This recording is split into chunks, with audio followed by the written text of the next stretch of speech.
Hi, my name is Alyssa Clark. This is for Module Week 6 and the lesson plan title is Partner Reading. The objective is that the students will be able to work productively with their partner and also that they will be able to increase accuracy and rate in reading connected text. The grade level that is intended today is grade 3. The suggested schedule, I'm going to explain the partner reading.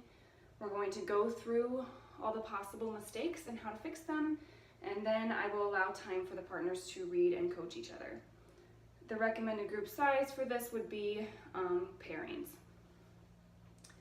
Okay class, so the first thing that I want to do today is just explain what we're going to be doing. So we are going to be doing partner reading, and we're going to be doing this for the next 3 to 4 weeks. So I'm going to explain the partners, and you will be with this partner and you will help each other to read. So the first student's name that I name will be the first partner, and the second student's name that I read will be the second partner. Now these partner lists are also on the back wall if you get confused, okay? So you can see that. So the first thing I'm going to do is just list off all the partners so that everyone knows what they're doing. So student pair A is Brian and Opie. Student pair B is Jason and Dennis. Student pair C is Amy and Joanne. Student pair D is Joe and Nasa. Student pair E is Adam and Jennifer. Student pair F is Eric and Jamie. Student pair G is Chris and Melissa. Student pair H is Brad and Tammy. Student pair I is Tracy and Beth. And student pair J is Chuck and Gail. Okay, so the person that I said you were with, you're going to be working with for a while on your reading. So the second person that I said, so the second partner, is also going to be our mover.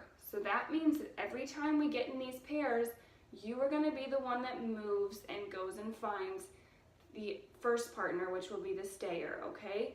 So right now, I want all of my movers, or second partners, to go find their partner and find a place to sit, okay? So do that now.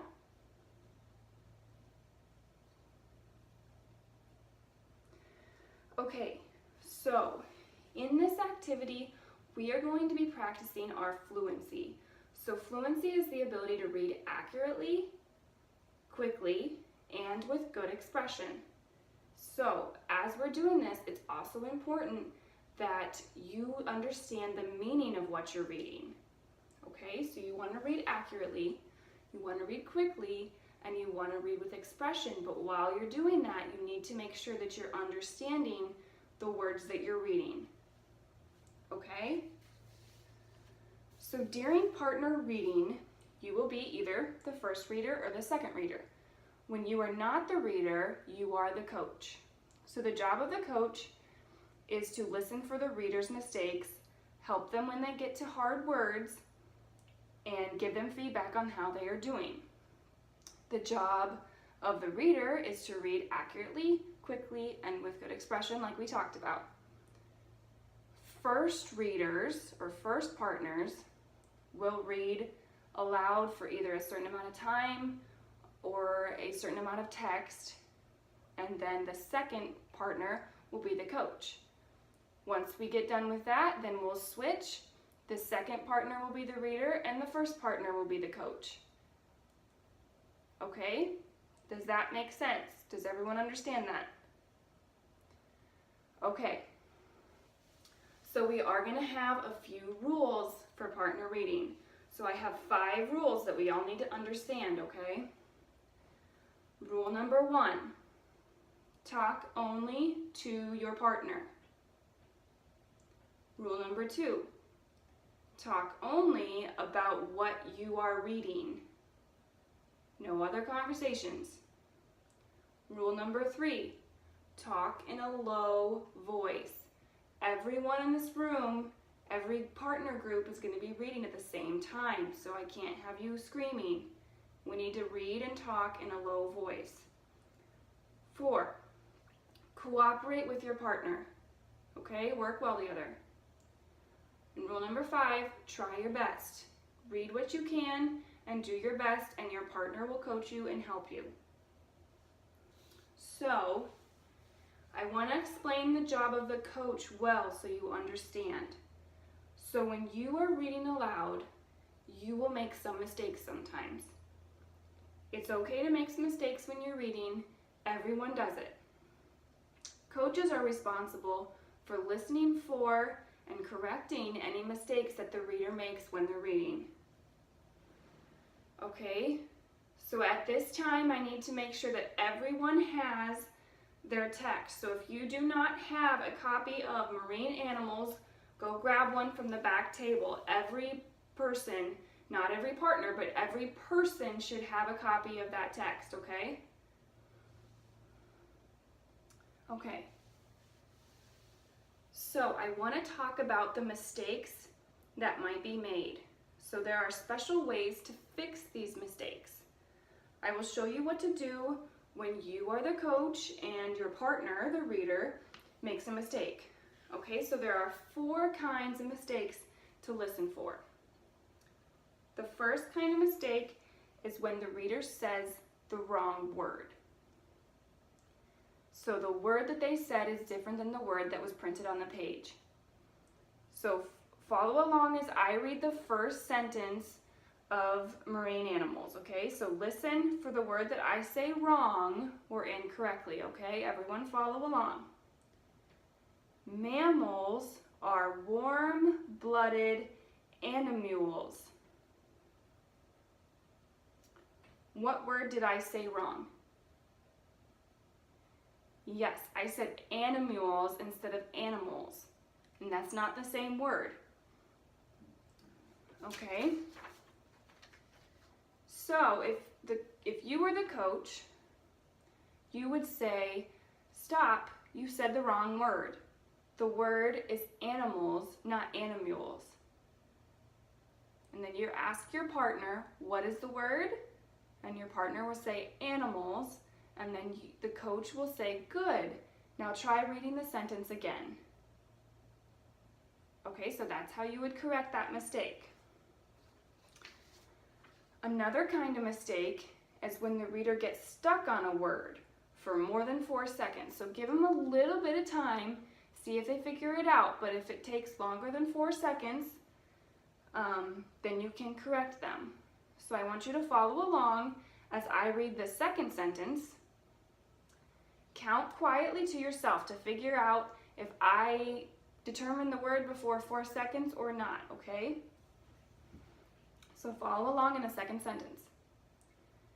Marine mammals, such as whales, live in the ocean.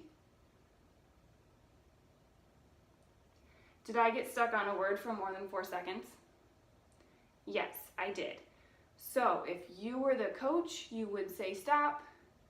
That word is ocean. Then ask your partner, what is the word? And they would say ocean. And you would say, good, now try reading that sentence again. Understand? Okay. So another kind of a mistake is when a reader skips a word. So follow along as I read the third sentence and listen for the word that I skip or leave out. Ready? Unlike fish, marine mammals breathe underwater. What word did I skip? Cannot. Yes, so the sentence should have said, unlike fish, marine mammals cannot breathe underwater. But I left the word cannot out. So do you see how leaving out a word can really change the meaning of a sentence? Yes, it completely changed it, didn't it? So if you were the coach in this situation, you would say, stop, you skipped a word, try reading that sentence again. You don't necessarily have to tell them what word they skipped. They might figure it out when they read it the second time. Okay? Okay, so another kind of mistake, the last mistake that we're going to talk about, is when the reader adds an extra word. So the reader reads a word that was not at all on the page. They add a word into the sentence. So follow along as I read the 5th sentence. Everyone find the 5th sentence? And then listen for the extra word that I add, okay? They can stay under the water for a long time. What word did I add? Yes, I added the word the. I should have just said they can stay underwater for a long time, but I put the word the in there. So if I was the coach, I would say, stop, you added an extra word in that sentence. Try reading that sentence again. Okay? So now that we have gone through the mistakes and we understand the activity, I'm going to let you try it. Does anyone have any questions? Okay, so first partners will read first. You will read the first paragraph while the second partner coaches.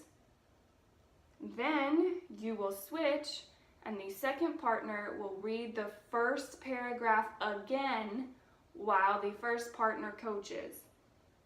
So both readers will read every part of this text. Okay, and then just keep following this procedure every paragraph until you are done with this passage. All right, so I'm going to give you about 10 to 15 minutes to finish your partner reading, and I will be coming around the room to monitor and help any pairs that are struggling, okay? So go ahead and start. So I would give the class about 10 to 15 minutes depending on how long it took to finish this, and I would walk around the room to monitor and to help pairs that are struggling, but also to provide praise for students who are really doing well in this activity too. So I would give them about 10 to 15 minutes, and then I would bring them back together as a class. Okay, so now that we're done with that, you guys did a really good job. I want you to think about things you can do at home to keep working on these skills. So one thing that you can do, this isn't even at home, this is at school.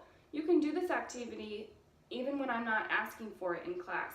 If we have some free time, or if you complete an assignment and you're waiting for something to do, and you want to stay busy, quietly find a partner and make sure you're not disrupting anything else in the classroom, but find a partner, find a text, and go read together and help each other and coach each other when someone makes a mistake.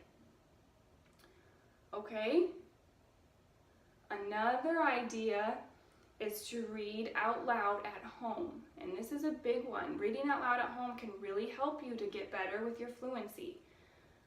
You can do this with friends or parents or grandparents or siblings.